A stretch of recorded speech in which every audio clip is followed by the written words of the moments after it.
it took them just a few seconds to get up abreast of my tank, about 10 seconds actually. In that 10-second span, we were able to get off 2 additional rounds to the first round that we fired.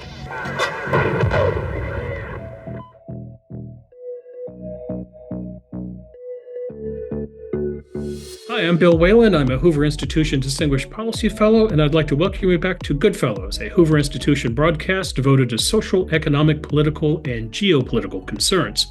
Now you're saying, wait a second, Bill, that's a different introduction from what you normally do, and that's right, because this is not a usual GoodFellows show. What you've become accustomed to these past 4+ years and 140+ episodes.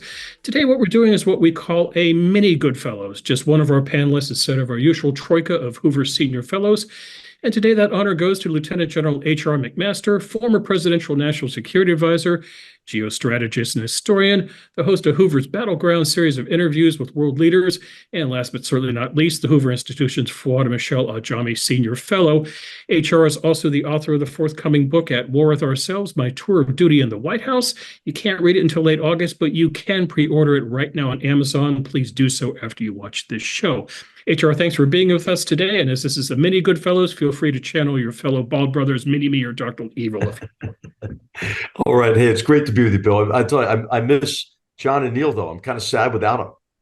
Well, you got a word in edgewise now. That's the good news here. This is your time to shine, my friend. First, an apology, HR. It's been a long day for me. I flew across the country earlier today, which meant a dawn flight from the East Coast. I'm not a morning person. I'm sitting in the airport in Charleston, South Carolina, looking at stars where there should be a sun. I'm thinking, how could people live like this? And then it dawned upon me, H.R. McMaster lived like this. H.R. McMaster lived like this for the better part of 3 decades, wearing the uniform of his country. My question to you, H.R., you've been now out of the service for, about 6 years, I believe. I think you retired in 2018. But you had a routine in the service, getting up early, getting things done. That famous Army commercial, we do more before 9 a.m. than most people do. You've given up the life, HR, but have you given up the lifestyle? You're still one of those annoying people who gets up at dawn and does a day's work before, the first meal. I do get up early, Bill. I do enjoy getting up early and getting things going for the day. I mean, it's when I do my reading to catch up on what's going on in the world, do some correspondence. And when I'm writing, I'm much more productive in the morning. And so I also try to exercise a little bit in the morning. I have a Peloton, which I try to hit just for even a few minutes in the morning if I'm going to do like a workout later in the day, and it just gets things going. And coffee, and the normal, the usual. When do you get on the board? When do you get on the board? Well, I'll tell you, usually early in the morning. If I'm down in Southern California, I paddleboard early because the winds don't pick up till in the afternoon. It's nice to go out there when there's nobody out there, and it's just like the bay is just like glass, and it's a great time to think about, if you're writing, to think about what you're writing. So what I would try to do is read a little bit about what I'm working on, and then go out on a paddleboard and just sort it out in almost your subconscious as you're out there. Well done. So, HR, we're not going to get into the book today because that's going to be the topic of a later GoodFellows show, and I certainly would not deprive John Cochran and Neil Ferguson of the pleasure of putting questions to you. But let's talk a little bit about foreign policy today. And here's what's on my mind, HR. I watched the Republican National Convention. I didn't hear a lot of talk about foreign policy, HR. I think it's a very open question about what the Trump-Vance foreign policy will resemble. But also, HR, I'm a native Washingtonian, and I'm very familiar with politics and government. I think I have a good feel for the city. And I think as your book is going to explain, the town is what? It's very opportunistic. It's very predatory. People want power. They want access to power. They want to be close to power. And if a new administration comes in, the line forms of the rear people coming in. But my question, HR, as we look at foreign policy under possibly a second Trump presidency, who's going to be running the show? Because let's put this in a context now. You had, in previous Republican times, you had a Nixon-Ford foreign policy. You had a Reagan foreign policy. Yeah. You had bookended Bush foreign policy, Dick Cheney being the Secretary of Defense in your first Desert War campaign, and then the Vice President, the second one. You had John McCain and Mitt Romney with their foreign policy shops, and then the Trump White House, which you were a part of. Just walk us through what you think Trump 2.0 foreign policy might look like, beginning with just who's going to work for him. Well, Bill, I think a lot of the news associated with the assassination attempt before the convention, that terrible attack on the president's life, and then the convention itself, and just the way it was put together, and the way they brought in voices, from all across America, and then of course President Biden's decision not to run has overshadowed a bit the vice presidential pick of J.D. Vance, and I think that's quite consequential. maybe particularly in the area of foreign policy, and I would include trade policy and certain economic policies in that as well. And I think what he does, what J.D. Vance does, Senator Vance does, is he channels the frustrations of many Americans who were left behind by the transition in the global economy, especially after China's entry into the World Trade Organization in 2001, who were left behind, during the financial crisis, right, and the aftermath, and the high unemployment that followed, and the collapse in home prices. Who were in communities that were victimized by the opioid epidemic, for example, and these are people who are also frustrated by the unanticipated length and difficulty and costs of the wars in Afghanistan and in Iraq, and so he channels them. And I think it's really important to understand, for those who are arguing for U.S. disengagement or retrenchment, these are, I think, their frustrations. This is where they're coming from. It's important to be empathetic to that, to try to understand, and so.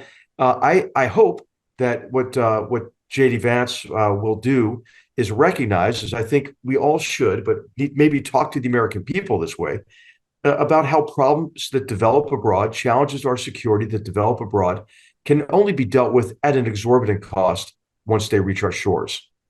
If we care about burden sharing, and we don't want allies and partners free riding on American largesse while they underinvest in defense, and in some cases pursue mercantilist policies or unfair trade and economic practices that put American workers at a disadvantage, well, heck, then make those alliances stronger, right? Demand greater reciprocity, but also recognize that it is those alliances that helps us share the burden to make sure we don't have to do it all ourselves.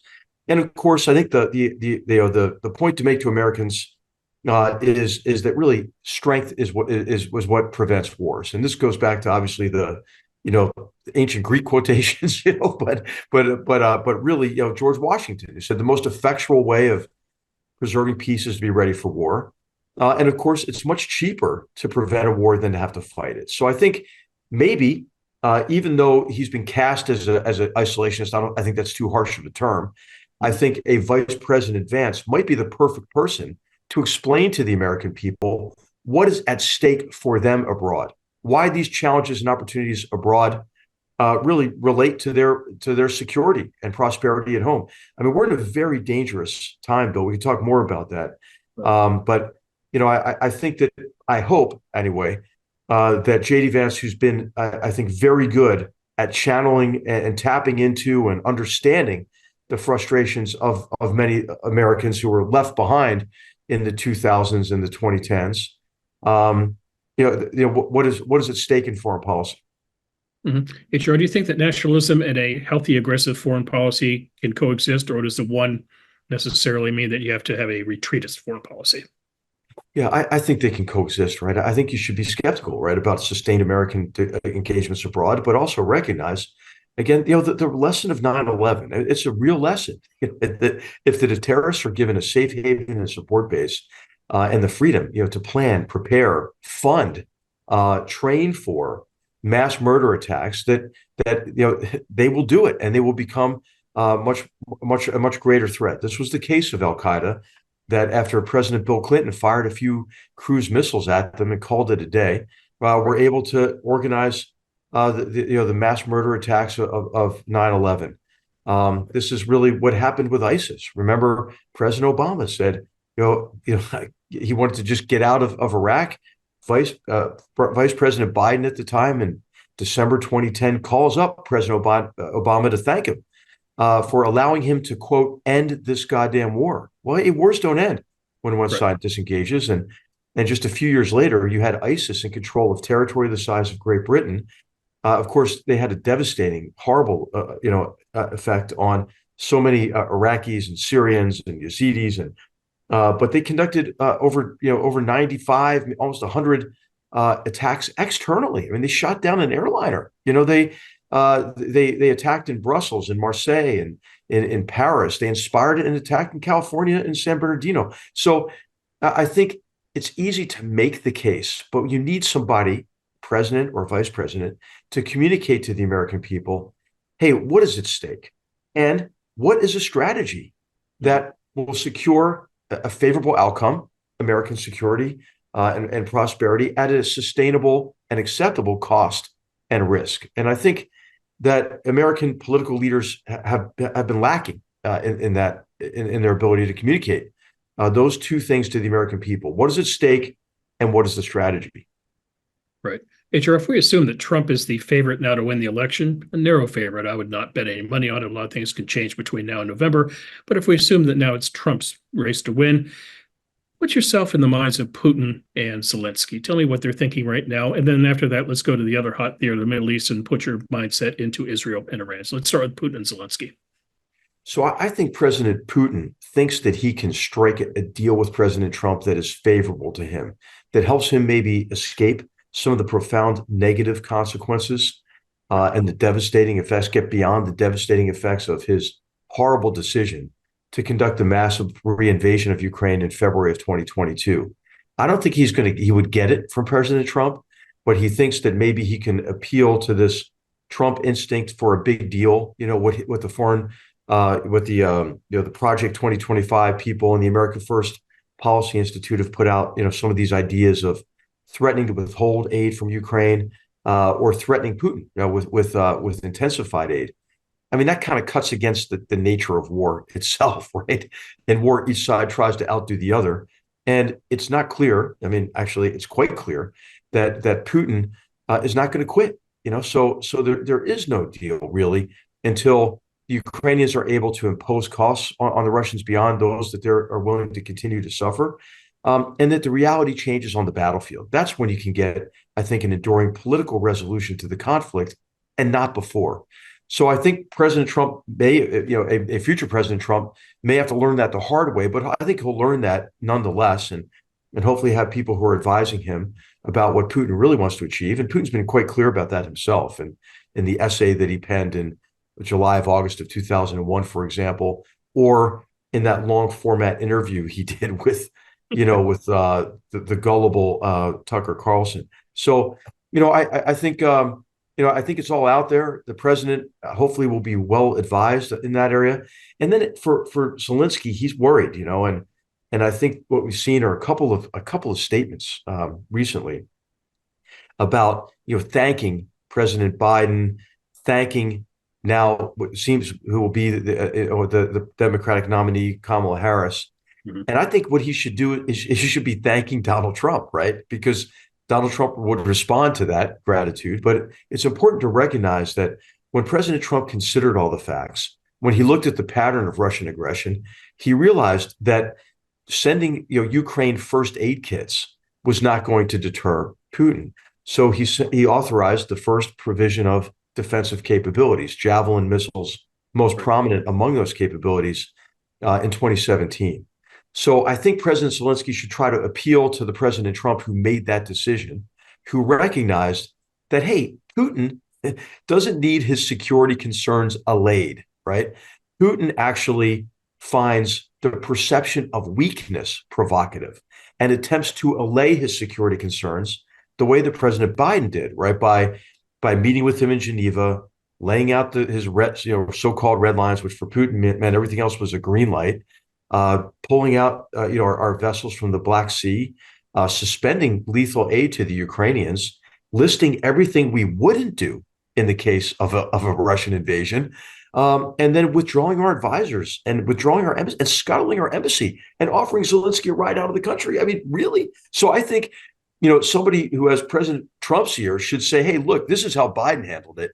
I don't think you want to continue his policies. I think what you want to do is to demonstrate to Putin that we have the resolve and the determination to support the Ukrainians in their righteous endeavor to defend themselves against an aggressor who has committed the most horrible crimes against humanity there. The mass murder of civilians, the mass kidnapping of children, the attacks, brutal attacks on their infrastructure, including recently the Children's Hospital in Kyiv. So, President Trump is somebody who's not unmoved, by those sorts of crimes. And I think it's important to get that information in front of him so he can make an informed decision. HR, walk us through how Israel and Iran might be looking through the prospect of Trump returning to power. Okay. So, Israel will be extremely happy about, I think, President Trump coming into office, and because President Trump has been a very strong supporter of Israel's right to defend itself, and has recognized, that Iran is behind so much of the horror in the Middle East, the suffering in the Middle East. We have to remember, that half the Syrian population, Bill, is dead, wounded, or displaced. Who did that? Iran did, right? By supporting Assad and pouring fuel on that and other sectarian conflicts in the region, including those in Iraq and in Yemen, and the support of the Houthis. So I think President Trump demonstrated at one point in his presidency anyway that he understood that Iran was the source of so much of the suffering, and would join Israel, and I believe would join Israel's Arab neighbors in confronting Iran and its proxy forces, rather than trying to placate Tehran, which it seems like the Biden administration is still determined to try to do. I mean, how often does that have to fail before they realize? I mean, it is the definition of insanity attributed to Albert Einstein, doing the same thing and expecting a different result.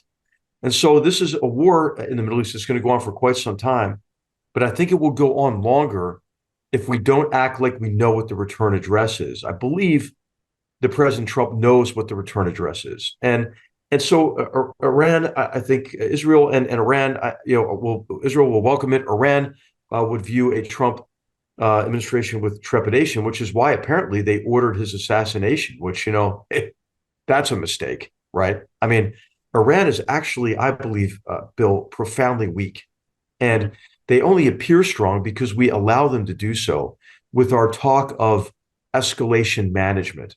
Right. Every time we say, hey, we don't want to escalate, we're just sending a signal of our resolve. It gives Iran really the ability to escalate with impunity on their own terms. And you see that if this report is correct, if they put out an assassination order on President Trump, I mean, they will reap the whirlwind, I think, of that, if that's true. Mm-hmm. Let's do a couple minutes on China, HR. I want to turn your attention to a quote from Trump in a recent interview with Bloomberg, where he said the following, and I quote, "Taiwan is 9,500 miles away. It's 68 miles away from China." And he added, quote, "Taiwan took our chip business from us.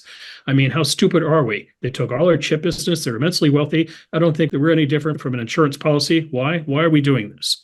Now, HR, you spent a year in the guy's proximity. I know there's a lot of bluff and bravado here, but you know what, HR? This ain't the Truman Doctrine. No, and words have consequences. And so, I could comment more about this. There's a lot in the book on this topic, and I think that will help people understand really how President Trump thinks about this. But really what he's doing at a high level of generality is lamenting the loss of U.S. manufacturing capacity. Yes. A loss that occurred for a number of reasons, but most significant among them, most favored nations status for China in the 90s and entry into the World Trade Organization in 2001. And you remember when Ross Perot was a presidential candidate and he was criticizing the NAFTA agreement, the North American Free Trade Agreement, especially vis-a-vis Mexico, when he said there's going to be a great sucking sound. Remember in that high-pitched voice of his? Well, you know what? He was right, but the sucking sound wasn't to Mexico. The sucking sound was to China. And so we have some real vulnerabilities, not only from an economic perspective, but from a defense perspective associated with the artificial condition of really so much of the world's advanced manufacturing being concentrated on the southeastern coast of China. So I think in a new Trump administration, you'll see a whole range of tools of economic statecraft being employed to correct that artificiality and to make our most critical supply chains more resilient, and again to prevent, as the Trump administration sought to do, and the Biden administration continued a lot of these policies, to prevent China from weaponizing its statist mercantilist economic model against us. To gain not only unfair economic advantage, but also an unfair differential advantage from a military perspective. HR, final question about the swamp, which I don't think you miss, and I know your lovely wife, Katie McMaster, certainly is not missed. I hope she's in the book, though, because that woman is a force of nature. God bless Katie McMaster. But here's the question, HR. If Trump were to do something dramatic in the first 100 days when it comes to foreign policy, fill in the blank for us. What would it be? What would you like to see? Well, there could be a range of actions that he would take that I think could be, potentially negative. If for example, cuts against his own goal, right, his own objective of burden sharing. I think, some of the president's inclinations toward saying, "Hey, if you don't pay your dues, we won't defend you," that weakens an alliance and shifts the conversation away from, I think, the conversation he wants, which is, "Hey, no freeloading, right, and invest in your own defense to strengthen the alliance." I think that there are some other actions he could take, though, that could be profoundly positive. I think unleashing the potential of U.S. energy is one of those, Bill. I mean, energy demand globally is going to go through the roof. And these nonsensical policies of thinking you can leap immediately to only green zero emission sources of energy, that's a leap off a cliff. And we saw Germany take that leap off the cliff with disastrous results. We should learn from that. This is after they canceled nuclear, right, and solidified their dependence on Russian natural gas. So I think what we need to do is really unleash America's energy potential, do so in a way that bridges away from the highest carbon emitting source, which is coal, internationally, by driving the price of natural gas down, and then accelerating the path toward EM squared, the next generation nuclear fission capability, and become a solution to the world's problem of increasing energy demand. Of course, that demand is coming from Bitcoin, but it's coming actually from AI. It's going to put energy demand through the roof, and our infrastructure is not ready for that. So investments in U.S. infrastructure, a realistic approach to energy. Hey, Bill, what if we drove the international price of gas down, of natural gas down, maybe taxed it a little bit here, paid down our debt? American consumers would see none of the difference. I mean, there are some big things that President Trump could do to shift the balance in our favor. And then the last thing I would say is besides applying various tools of economic statecraft to address, the problem we discussed earlier with China's control of some of those critical supply chains, is a massive investment in defense. I think that at this point, right, we have seen the growing threats. We know that we have not yet addressed a bow wave of deferred defense modernization. We have capacity issues in our armed forces, and we've got to turn this around quickly, because the cost of not doing so could be a sufficiently emboldened People's Liberation Army and China's Communist Party that could precipitate a cataclysmic war. I mean, I really see these conflicts from Ukraine to Israel and the greater Middle East and Iranian aggression, and the looming crises in the Indo-Pacific, where China's become very aggressive against a U.S. treaty ally in the Philippines, as well as the intimidation toward Taiwan. These are all connected. And so I hope that President Trump also would recognize the connections between these crises, the cascading crises and the looming crises, and see the connection in particular between our support for Ukraine and our ability to deter a conflict in the Indo-Pacific region with China. Okay, final swamp question. I promise no more, Katie. I'll get him off this. Let's put you back in the National Security Council for a moment. You didn't flinch. Very good. You're getting over it. But it's January the 20th, of 2025, and the 47th president, he or she, says, General McMaster, what's the first country I should visit? Yeah. Well, there are a lot of options, right? If he wanted to allay concerns about the transatlantic relationship, he could make a trip to Europe. He could begin with the United Kingdom, which has a new Labour government, and make it clear that the special relationship endures regardless of what party is in power on either side of the Atlantic. And then he could go to the Baltic states and send, I think, or the Nordic states, or the new members of NATO of Sweden and Finland, who have been quite stalwart in investing in their own defense, but also in confronting Russian aggression, and more recently in recognizing the threat from various Chinese unfair and aggressive economic practices as well as efforts to intimidate, even in the Baltic region with joint naval exercises and so forth. I think that could be a pretty powerful trip. A North Sea basin,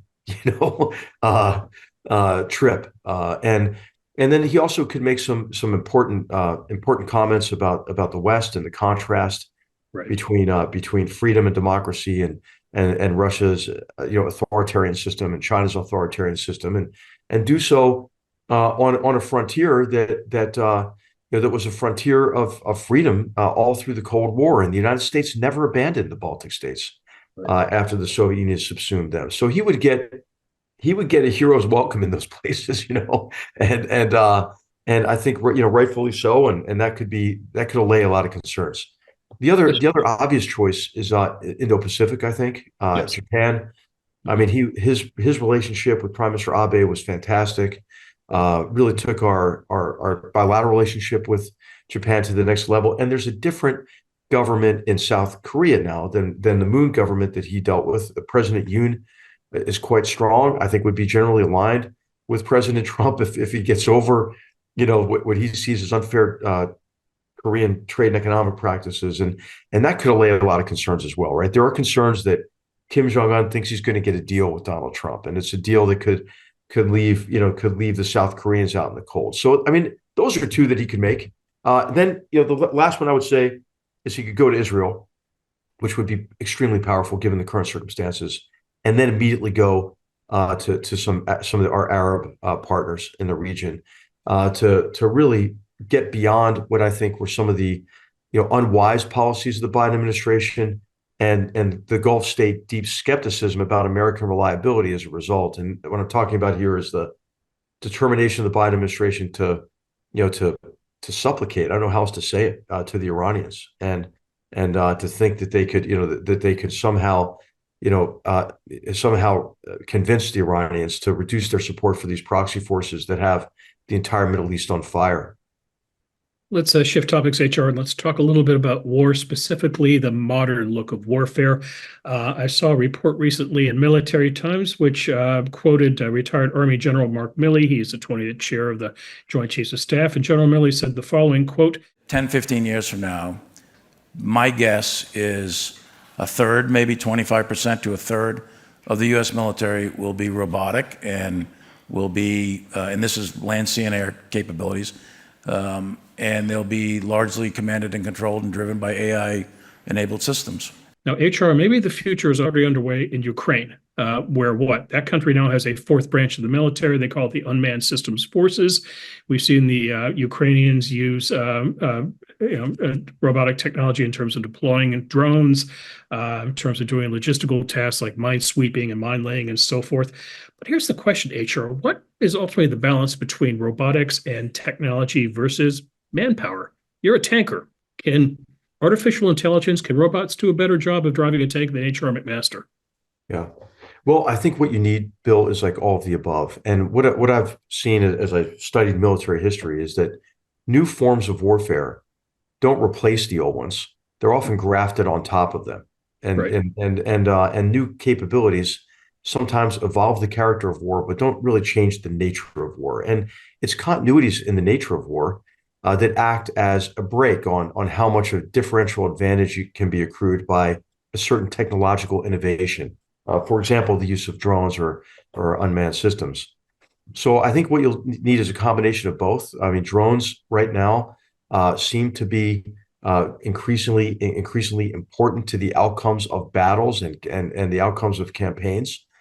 But the drone losses in Ukraine are massive because air defenses against drones are getting much more sophisticated, and these include typical air defense capabilities like short range air defense weapon systems, but also electromagnetic warfare, GPS jamming, for example. And what we will soon see on the battlefield are a whole range of directed energy or laser weapon systems, which can take down a lot of these drones quite easily because the drones are thin-skinned.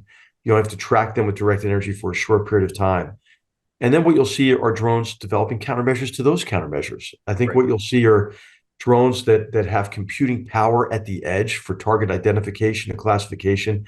They'll have self-healing networks that can help them get around GPS jamming. They'll have inertial or image-based navigation and targeting capabilities that will allow them to operate in a GPS-denied environment. So, Bill, it's kind of a combination of all these new capabilities that you're going to see on the next battlefield. And it'll be important for us to maintain our differential advantage in these areas and to try to, to drive the cost of the countermeasures to these capabilities down. Because what we've seen in the initial phase in Ukraine is that the countermeasures to some of these cheaper capabilities, like the Shahed drone, for example, that Iran is providing the Russians, our answers to those are exquisite and expensive. Mm-hmm. So we need less exquisite, less expensive answers to some of these challenges, and those technologies are available, Bill. We just need to acquire them and get them to the field in units that are trained to employ them. So I would say in the future, it's going to be a combination. I think the Gaza fight has not been studied enough lately. Mm-hmm. What you've seen are some very sophisticated autonomous systems employed in dense urban areas. You've also seen the limitations of those systems, and the need for infantry and the need for mobile protected firepower. Tanks that are crewed by people who can make the kinds of judgments you need to make really only in close contact with the enemy, when you place something of value to the enemy at risk. Well, like their life, or like their headquarters tunnel network if you're Hamas. That's when you force the enemy to reveal hostile intent. That's when you force the enemy to concentrate, to defend.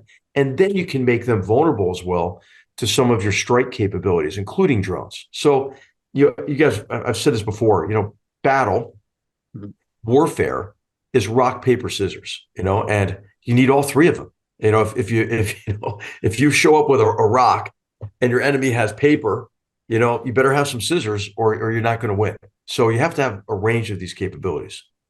Right.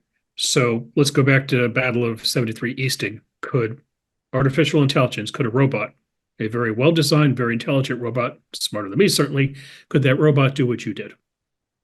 Yeah, I think probably not, because if we had a better picture of the size of the enemy force that we were facing, I don't think my higher headquarters would ever allow us to attack, to get close enough to attack. So I think that obviously there will always be the element of chance and uncertainty, and this is really a fundamental assumption, Bill. Is that do we think that these newer technological capabilities will shift war in some way from the realm of uncertainty toward the realm of certainty?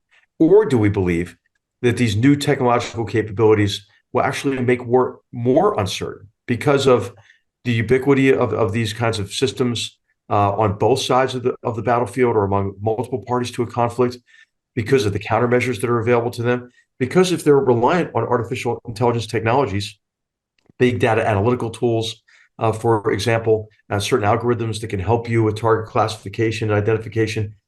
But, there's going to be bad information, Bill. I mean, a lot of the information in war is bad, contradictory, sometimes deliberately so, based on the enemy's effort to deceive you. So there are traditional countermeasures, Bill, right? There's dispersion, concealment, intermingling with civilian populations. And so I believe that war will remain fundamentally in the realm of uncertainty. There are many others these days who are arguing that artificial intelligence will, like the advent of precision capabilities and big data analytics and satellite imagery in the 1990s, convinced a lot of people that a revolution in military affairs had occurred, an RMA. And the conventional wisdom was that we would have what was called at the time dominant battle space knowledge. Mm-hmm. That never materialized. I never thought it was going to be material. If anybody's super interested in this or super bored, my paper that I wrote, my monograph, when I was a National Security Affairs Fellow at the Hoover Institution from 2002 to 2003, was entitled "Cracking the Foundation: Defense Transformation and the Underlying Assumption of Dominant Knowledge in Future War." And I believe that the argument in that monograph as to why war will remain in the realm of uncertainty still holds true today, even though our technology is much more exquisite, in terms of imagery and signal intelligence and RF radio frequency analysis capabilities, and then the ability with large language models to query all of these databases, right, and to fuse intelligence, including, for example, interrogation reports, which are fantastically hard to read all of those and conduct enemy, diagrams and so forth. So, I mean, all of this technology has tremendous value in terms of improving military capabilities, but I don't think it changes the nature of war, Bill. And this is where I think we have to have a debate, because I think a lot of these assumptions about future war are implicit and therefore go unchallenged. Okay, let's go from nature to nurture. HR, this past May, you reached a milestone, 40th anniversary of your West Point graduation, being commissioned in the Army. What was the motto of the class of 1984? Best of the Corps, 84, which of course, endeared us to all the other classes. Especially those inferior classes that came behind us, like Mike Pompeo's. And who spoke he was 86. And who spoke at your graduation? So for us, it was President, it was Vice President Bush at our graduation, and he gave a fantastic speech, and I remember it as one of the few speeches I remember. It was a call to service. He was, of course, we were still, very much in the Cold War, and he talked to us about our role in defending freedom, and it resonated with me. And I was all in since I was like 3 years old, though, Bill. I was an easy sell for it, and was always looking forward to the privilege of serving as a commissioned officer in the Army. But I'll tell you, what's great about our 40th reunion is coming up, and those are still some of my best friends. Are my fellow cadets at West Point, members of my class, members of my rugby team in particular. But really the rugby, lacrosse, and hockey teams, for whatever reason, all were very close to each other and are some of my best friends to this day. HR, take us to the mind of a second lieutenant, because I'm guessing that you were standing out in the stadium in 1984 listening to that address, seated for that address. To the extent you were thinking about glory on the battlefield, it probably would have been Western Europe and not Southeastern Iraq. So, but this shows that in warfare, the unexpected happens. I ask this because now we have the Army class of 2024, which calls itself the class, quote, like none before. But my question to you, HR, could that class be seeing combat in the next 7 years? Absolutely. I think the chances are very high. I just had the privilege of doing a moderated discussion with the dean at West Point, Shane Reeves, who's a fantastic officer, Brigadier General Shane Reeves. He was a lieutenant in our cavalry squadron when I was a squadron executive officer at lovely Fort Irwin, California, which is 40 miles north of Barstow in the middle of the Mojave Desert. It's a wonderful place actually to be stationed. We were the Army's enemy, and we got to fight every Army unit that rotated through there. It was a fantastic job, and Shane Reeves was a fantastic lieutenant. But in this moderated discussion, I just told the class that I think that the chances of them going to war during their service are extremely high, and just urge them, obviously, to, as they all do, take the profession seriously. Make sure you're an expert, at fighting. Make sure that your part of the Army is the best it can be. That's kind of the very simple mission as a junior officer in our Army, a unit that has confidence. And I talked to them about the importance of confidence in combat, based on confidence in all soldiers' ability to fight under all conditions of combat, especially at night, difficult weather conditions, operate all of their weapon systems with a high degree of accuracy and speed. But really, it's confidence in one another, the man and woman next to them, knowing that they're willing to give everything for each other, even their own lives, right? And knowing that they're bound together by a sense of honor, in which they're more afraid of letting down, right, their fellow soldier than they are of any enemy bullet, for example. Was your class HR prepared for war, and how confident are you in the class of 2024 prepared? Yeah, so I had a great time talking with them. But the one thing I did tell them is that they may be in a position that we have not been in a very long time. Right. In our Army, which is a position in which they have to fight outnumbered and win. Yes. And I think unless we invest more in defense in terms of capacity, as well as some of the addressing the bow wave of deferred modernization I mentioned earlier, we could be in trouble. And I just hope that any young people listen to this. I mean, I hope they realize the tremendous rewards of service. I talked to them about that as well, the cadets. I mean, I think popular culture cheapens and coarsens our warrior ethos, and it does little to explain to people why soldiers serve. Why Marines serve, why guardians and sailors and airmen serve. And it's because a sense of something bigger than themselves, and really good military units become like a family. In which you're willing to do anything for the man or woman next to you, and that can be tremendously rewarding. Also, for our young people, I mean, whether you're a young sergeant in a unit, or certainly a lieutenant who's just been commissioned, you take on more responsibility at a younger age than any other walk of life in our society. Final question for you, HR. The book comes out August 27th. Briefly take us through what September is going to look like. As a guy who's just spent 4 days trying to get across the country through canceled airlines, I hope to God you're not on airplanes every day. I think I'm in airlines quite a bit, but also for some fun stuff in there, Bill. I mentioned my reunion is going to be the weekend the Army plays Air Force. I'm hoping there'll be a rugby match there at West Point as well. And we'll see some friends on the East Coast. We'll be celebrating my sister's 60th birthday. I think is it okay to mention her age? I don't know. I hope it is, but that's quite a milestone. So we'll be able to do that in Philadelphia with family and friends, and so you write a book and you hope people pay attention to it. So I'm not looking at it with any kind of trepidation. I mean, I'm really grateful for the opportunity to talk to people about it, and it's going to be a book that's quite different, I think, from what a lot of people might expect or want. I think it's just merely my take on that. I think what is a pivotal year in recent American history, and a year that, in some ways, can at least provide a glimpse into what might be to come in a second Trump administration. But I'll tell you, Bill, it's a fast pace, but I'm so grateful for the ability to be at Hoover, to be with our amazing colleagues, you and those who are absent today, and I'm really grateful for it. Grateful for it.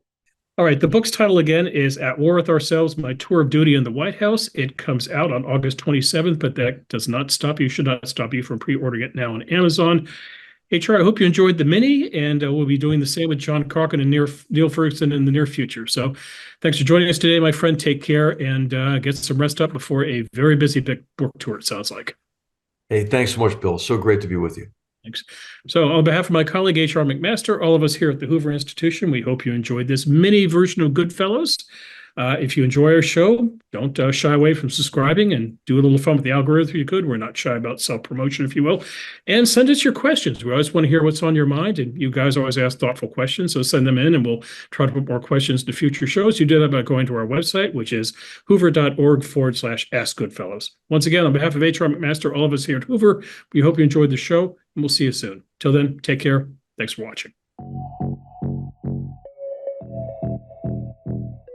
If you enjoyed this show and are interested in watching more content featuring H.R. McMaster, watch Battlegrounds, also available at hoover.org.